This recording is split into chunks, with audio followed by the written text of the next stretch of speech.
الحمد لله وحده والصلاة والسلام على من لا نبي بعده اما بعد. السلام علیکم ورحمة الله وبرکاته.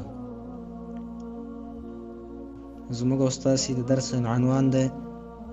د ښکاره دعوت پیل. موږ او تاسو په تیر درس کې د نبی علیه السلام پټ دعوت ویل چې نبی علیه السلام پټ دعوت 3 کاله وکړ. وروسته د نبوت نه د نبی علیه السلام تبلیغ 3 مرحلې لري. یو دا چې 3 کاله نبی علیه السلام د زید بن ارقم رضی الله تعالی عنہ په کور کې 3 کاله پټ دعوت وکړ. بیا د هغې نه وروسته 10 کاله دعوت په مکه مکرمه کې وکړ، د مکې مکرمې یا د مشرکانو مشرانو ته. بیا د هغې نه وروسته نبی علیه السلام 10 کاله په مدینه منوره کې دعوت وکړ. نو کله چې د سورة شعراء آیاتونه نازل شو، وانذر عشيرتك الاقربين واخفض جناحك لمن اتبعك من المؤمنين فإن عصوك فقل إني بريء مما تعملون. د سورة شعراء 214 15 او 14 نمبر آیاتونه. الله تعالی وی وانذر عشيرتك الاقربين، ته د نږدې خپلوان وویروه زما د عذاب نه. خپلوان دي او د مؤمنانو لپاره تواضع کوه، او کچیرته ستا نافرماني کوله بیا د دې خلکو نه بیزاره اوسه. دا د سورة شعراء آیاتونه دي. دلته الله تعالی د واجب حکمت نه کار واغسته. هغه داسې چې په سورة شعراء کې د موسی علیه السلام ذکر شوی، دا رقم د ابراهیم علیه السلام ذکر پکې شوی، د نوح علیه السلام ذکر پکې شوی، د هود علیه السلام، صالح علیه السلام، شعیب علیه السلام، لوط علیه السلام، د دې د قومونو ذکرونه پکې شوي، او د دې د قومونو چلند او رویه د دوی د پیغمبرانو سره ذکر شوی ده چې څنګه رویه یې کوله، څونه بدې خبرې پیغمبرانو ته کولې، څونه ضررونه پیغمبرانو ته رسولي د هر یو قوم. نو دا یو تسلی و نبی علیه السلام ته، او نبی علیه السلام ته اشاره هم په دې کې واځي تا ته به تکالیف رسیږي، تا ته به ضررونه رسیږي، خو ته به صبر کوې لکه د مخکینیو پیغمبرانو په شان باندې.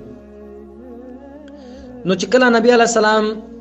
دا آیاتونه نبی علیه السلام ته نازل شو، نو نبی علیه السلام د صفا پر غونډۍ باندې وخته. په عربو کې داسې یو دستور او قانون و چې کله به کوم کار پیښ شو، کومه مسله به وه، بیا به په یو غونډۍ باندې ختل او اواز بیا کو، په تیزه باندې بیا اواز کو، خلک به راجمع کېدل، بیا به خپل مشکلات حلول. نبی علیه السلام غږ وکړ چې یا صباحاهو، په سهار کې راټولېدونکي و، یعنې سهار کې راټول شئ تاسې. نو ټول خلک راټول شو، ورته 45 نفره شاوخوا نبی علیه السلام ته راغله، چې په دې کې د نبی علیه السلام تره ابو لهب هم پکې موجود و. نو نبی علیه السلام ورته وویل دې خلکو ته چې که زه تاسو ته ووایم چې د دې شاته غره نه یو لښکر را روان دی او غواړي چې په تاسې باندې حمله وکړي، تاسې سره جنګ وکړي، او اکنتم مصدقیه، آیا تاسې زما تصدیق کوئ په دې خبره باندې؟ چونکې نبی علیه السلام په دوی کې په امین باندې مشهور و. د نبوت نه مخکې به دوی ورته امین ویلې، صادق به ورته ویلې، ډېر په غټه سترګه نبی علیه السلام ته کتلې، ځکه نبی علیه السلام د ښایسته نسب څخه و او دوی پکې کم یو داسې خراب کار نه و لیدلی. نو هغه ورته ویلې ما جربنا علیک الا صدقا، موږ په تا باندې تجربه کړې ده چې ته صادقه سړی، بالکل یې در سره منو. نبی علیه السلام ورته ویلې قولوا لا اله الا الله تفلحوا، تاسې لا اله الا الله ووایئ کامیاب بشئ. او همدا رقم یې وویل چې یا بني هاشم، یا بني عبدالمطلب، اے د هاشم اولادې، اے د عبدالمطلب اولادې، زه تاسې ته د الله د عذاب نه خلاصونکی نه یم، زه نشم کولی چې تاسې د الله د عذاب نه خلاص کړم. اے زما لورې بیبي فاطمې، ته مې ایمان راوړه، زه نشم کولی چې د الله د عذاب نه تا ته نجات درکړم. انی لکم نذیر بین یدی عذاب شدید، زه تاسې ته د الله د عذاب څخه ویرونکی رالیږل شوی یم، زه پیغمبر یم. یا قوم اعبدوا الله ما لکم من اله غیره، ای زما قومه د الله تعالی عبادت وکړئ، تاسې ته د نورو خدایانو، باطلو خدایانو په عبادت کې څه دي چې تاسې د هغه عبادت کوئ؟ نو دا خبره چې وکړه، نو د ده کاکا ابو لهب چې دا ډېر بدبخته انسان و لعنت الله علیه، دا ابو لهب ورته په دې خاطر باندې وایي چې دا ډېر تک سور و. ابو لهب معنا د لمبو خاوند، د لمبو پلار، د ده دا مخ ډېر سور و، نو ځکه ورته ابو لهب ویلې. نو ده ورته ویلې چې تبا لک اليوم، هلاکت دی تا د پاره نن ورځ، نعوذ بالله،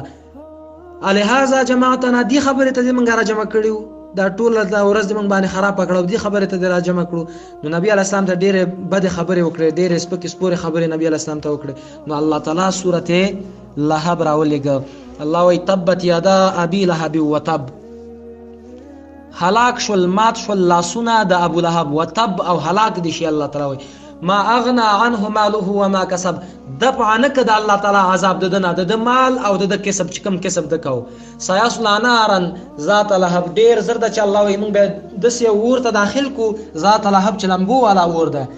وامراته حماله الحطب او د خزه به هم موږ داخل کو دی ورته چې هغه راوړون کې د لرګو ده فی جیدها حبل من مسد او د پغاړه کې رسی ده د خرما د پوستکی نه جوړه شوی رسی یا پړه چې تاسو ورته وي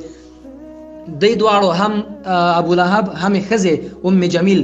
دی به نبی علیه السلام ته ډیر زیات تکلیفونه رسول نو ابو لهب الله تعالی ورته لاسونه شوټ کړه او د مغې نه مردار شو او خزه چې وا دا به غره ته جګېدله لرګي به راوړل نو په اخوانه چې کله لرګي په شا کړه په پتیګه کې ونه کتل او غورځېدله دا رسې پستونه کې بنده شوله او غرغره شوه پانسی شوه نو الله تعالی هغه هلته مرداره کړه نو نبی علیه السلام د دعوت په اولنۍ خبره باندې د ښکاره دعوت په اولنۍ خبره چې خپل قوم ته ویل چې تاسو وایئ چې لا اله الا الله تفلحوا لا اله الا الله وایي په دنیا او آخرت کې به کامیاب شئ د دقیقې خبرې سره په اولنۍ خبره سره نبی علیه السلام ته ضرر ورسېده او خبرې ورته وشوې نو نبی علیه السلام فرمایي چې د دعوت په کار کې زه څومره ځورېدلی یم بیا هېڅ یو پیغمبر نه دی ځورېدلی لکه څنګه چې په نوح علیه السلام باندې تکلیفونه راغله 9 کاله دعوت یو الله تعالی وی فلبث فیهم 1000 سنه الا 50 عاما الله وی 9 کاله خپل قوم ته دعوت وک نو خلکو خپل قوم به پتیګو باندې وښته د نوح علیه السلام به وښته پتیګو باندې نو جبرائیل علیه السلام به بیرته تیګ لري کړل او د زخمونه به جوړ کړ په اسمان به کړ بیا به ورته چې ما څه کار دی سبا دی بیا هم دغه کار دی دا کار وکړي نو نوح علیه السلام باندې ډېر تکلیفونه راغلي دا رقم په ابراهیم علیه السلام باندې ورته واچول شو د دعوت لپاره امدار رقم د الله د پاره خپل زوی ذبح کړ حکمی ذبح وکړ یعنی الله په نسبت باندې د شو لکه ذبح کړی چې دا رقم خپل بیبي او زوی په دشت کې پرې خود د الله په امر بل ځته شام ته هجرت وکړ نو تکلیفونه پر مختلف امتحانونه راغله الله تعالی وی فاطمهن ټول پورا کړ دا رقم موسی علی السلام هغه د قبطی چې کله وجه په یو سوق باندې و هغه مړ شو بیا موسی علی السلام یمن ته لاړ د فرعون چې دوی به سره ظلمونه کول هلته شعیب علی السلام سره مخامخ شو بیا هغه ورته لور ورکړه نکاح وکړه بیرته راغی بیا دعوت شروع کړه مختلف ډول ظلمونه فرعونانو موسی علی السلام سره کول دا رقم عیسی علی السلام سره ظلمونه وشو دعوت په کار کې تر دې پورې چې د دې پلان ونیول شو چې عیسی علی السلام باید ووژل شي نو الله تعالی په خپل قدرت کامله باندې اسمان ته پورته کړ نو دا سره د نبی علی السلام نه چې دا 15 واړه اولو العزم پیغمبران دي اولو العزم هغه پیغمبر ته ویل کیږي چې د دعوت په کار کې ډیر تکالیف تیر کړی وي او ډیر د لوی حوصله نه کار اغستی چې هغه نوح علی السلام ده ابراهیم علی السلام ده موسی علی السلام ده عیسی علی السلام ده او نبی علی السلام ده او د قران کریم په سوره احزاب او همدارنګه په سوره شورا باندې دا دواړه ثابت دي چې دا 15 اولو العزم پیغمبران دي نو نبی علی السلام ته الله وای فاصبر کما صبر اولو العزم من الرسل اے پیغمبر د صبر کوه د دعوت په کار کې د حوصله نه کار اخلا لکه څنګه چې اولو العزم پیغمبرانو اخیسته نبی علی السلام وای ما باندې څونه تکلیفونه راغلي بیا په یو پیغمبر باندې نه دي راغلي نو ان شاء الله چې بیا د دین ورسته د قریش او د سیسې د دعوت په مقابله کې دا ډېر وخت باز د ورو به پرند سپورت ورزو الله تعالی دې موږ او تاسو ته د عمل کولو توفیق راکړي او الله تعالی دې زموږ مینا د نبی علی السلام سره پیدا کړي او الله تعالی دې د نبی علی السلام طریقې زموږ د ژوند دستور او قانون وګرځي وصلی الله تعالی على خير خلقه محمد وآله وأصحابه أجمعين برحمتك يا أرحم الراحمين.